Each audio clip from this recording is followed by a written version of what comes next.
Hey, Rio here, continuing with my podcast, vlog, whatever you want to call it. This time it's about the inner advisor shamanic journey practice that helps us connect with our intuition, our wisdom within. So I wrote this piece a while ago and I'm going to try like a slightly different format. I'm just going to read it to you and then hopefully you are able to listen and you don't have to write this blog post written originally in 2019.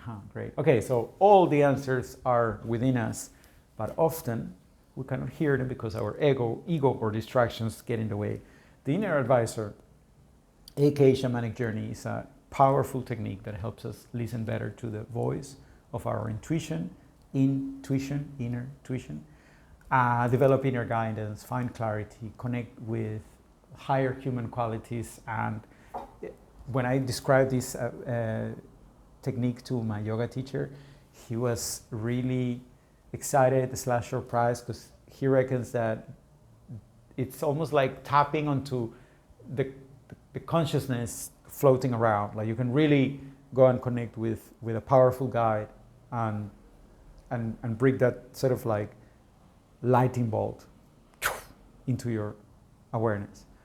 So the ideas that fueled the inner advisor are shamanic principles that I initially learned through Serge Kahili King, his book, The Urban Shaman. And then if you go to huna.org, you'll find that there's many trainings. Like there's a training online course companion to the book, and then a Huna teacher training. So out of all the different Huna techniques, I love the ones that are more mental, more reliant on imagination. And one particular principle, the idea that there are no limits, all things are connected. So the inner world influences the outer world and vice versa. There's another principle that says that all power comes from within. So we might find this power in the form of pranic energy, life force, willpower, confidence, etc. And the practice starts, like much shamanic journey, grounding, feeling our breath, and there are different lineages. In this lineage, there's no maraca or drumming. We just breathe and visualize going into this place. So this technique uses visualization, meditation. We enter a deep state of relaxation. We go to the safe space inside that typically looks like a garden or an island or a garden island, like a Polynesian island. And we meet and we welcome advisors. It could be your spirit animal guide, your inner child, your future self. It could be, I don't know, someone like Steve Jobs or anyone that you admire, you can bring into the practice. The inner advisor, you can really welcome anybody, historical, fictional, alive or dead. It's actually a practice that if you're into personal development, Tony Robbins, Napoleon Hill, Think and Grow Rich is a super shamanic book.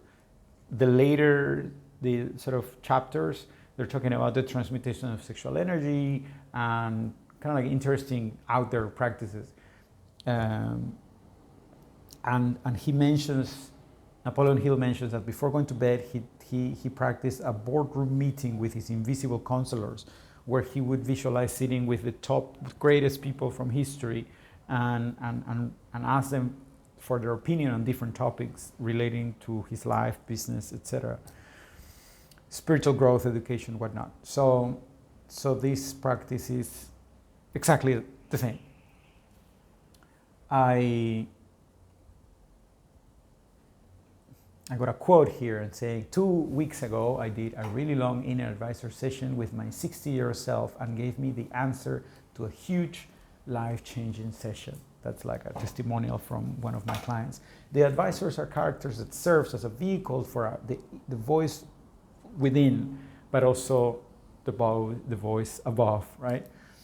And by tapping into this inner knowledge, using the latent power of our mind, we bring into the awareness new perspectives that we may have not considered before. This process can be fun, can be imaginative, but also can be emotional. I've seen people crying because they had a deceased relative appearing to them, telling them something just perfect for their moment in their heart. So there's a little bit of science.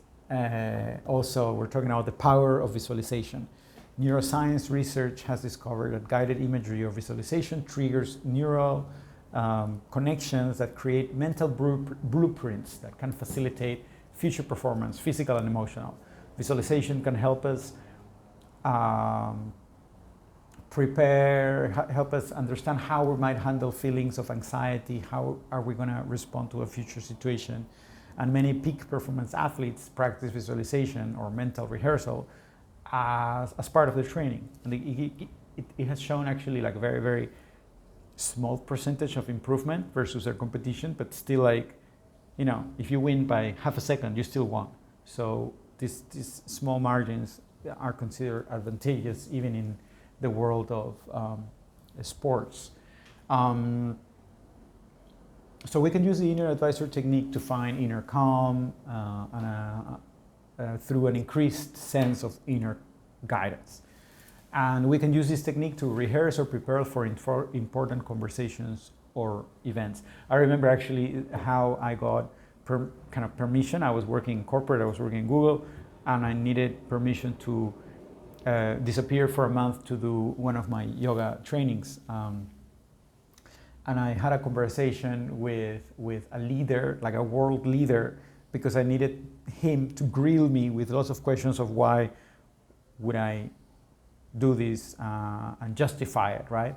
So it helped me kind of have a clear understanding of what were my reasons, what were my arguments. And just as I'm about to enter into the phone call with my manager at the time, shout out to Alfredo, he said, make sure you talk about work first, right? So we had a 30-minute quick catch-up.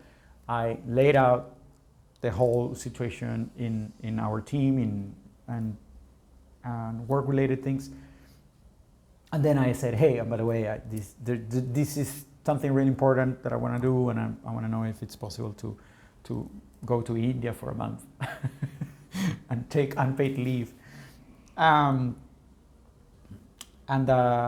he said, well, considering everything you told me about work and how unclear things are because we were in a reorg and whatnot, probably it's better if you actually go, and when you come back, the situation will be much more calm and you will actually have more interesting things to do rather than kicking about without doing anything meaningful.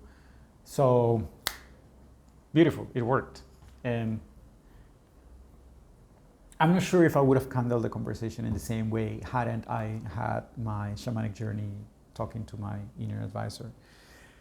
So the background of practice, I think I already told you, I discovered this when I was looking at Huna and looking at the use of mental symbols.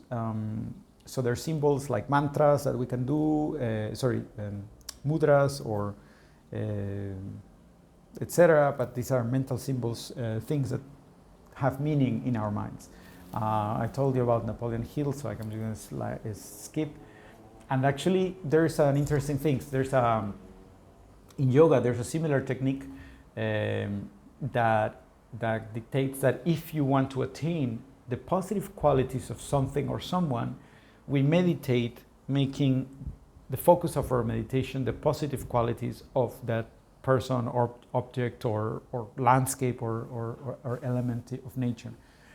This is a way of learning the inner secrets of these things. So for example, I once was doing this technique, meditating upon the sun. So I was thinking only in my mind positive aspects of the sun. So the sun, it's warm, it's bright, it shows up every day, it's always there even if I cannot see it. It blasts its light and warmth and life over all creation without distinctions of race, color, or whatnot, right? It's consistent, and so on. So suddenly I felt supercharged, and I was able to understand, I suppose, these king-like qualities, these supreme being qualities of the sun. So on a normal session, I would say, what to expect on an inner advisor session. I normally introduce the principles of the practice, so I like to talk about the shamanic principles of Huna. I do a guided breathing and visualization, and then very important, we practice with closed eyes. I find it incredibly difficult to practice with open eyes, so not for people that have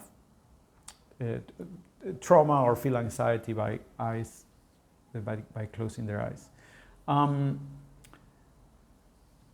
Let's see. The Inner Advisor workshop felt like putting glasses to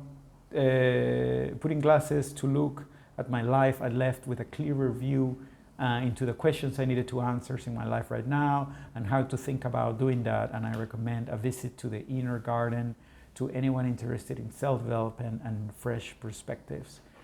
This is a testimonial by Trish Kennelly, VP of Experience at Remote Year. Or, hey Trish, I hope you're doing well.